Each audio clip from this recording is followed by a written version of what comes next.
अपने 300 पाकिस्तानियों का सोग मना रहे हैं जो अच्छी जिंदगी गुजारने के लिए और बेरोजगारी और माशी तबाही के कत्ले आम से बचने के लिए लुटेरे और डाकुओं के हाथों चढ़कर मुल्क से बाहर अपने बच्चों और वालिदैन को छोड़ने पर मजबूर हुए और यूनान के समुंदर में शहीद हो गए। ये पहला वाकया नहीं है।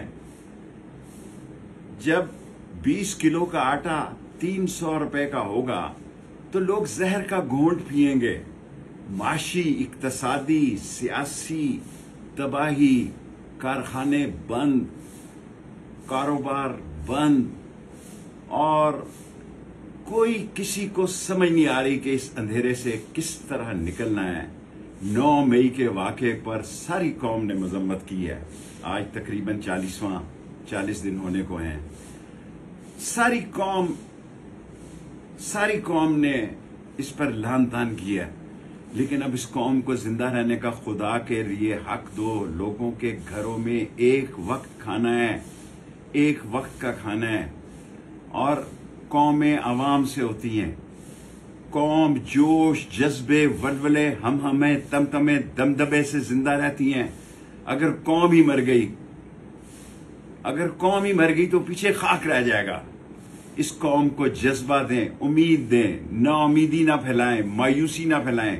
पाकिस्तान इंशाअल्लाह क़यामत तक जिंदा रहेगा।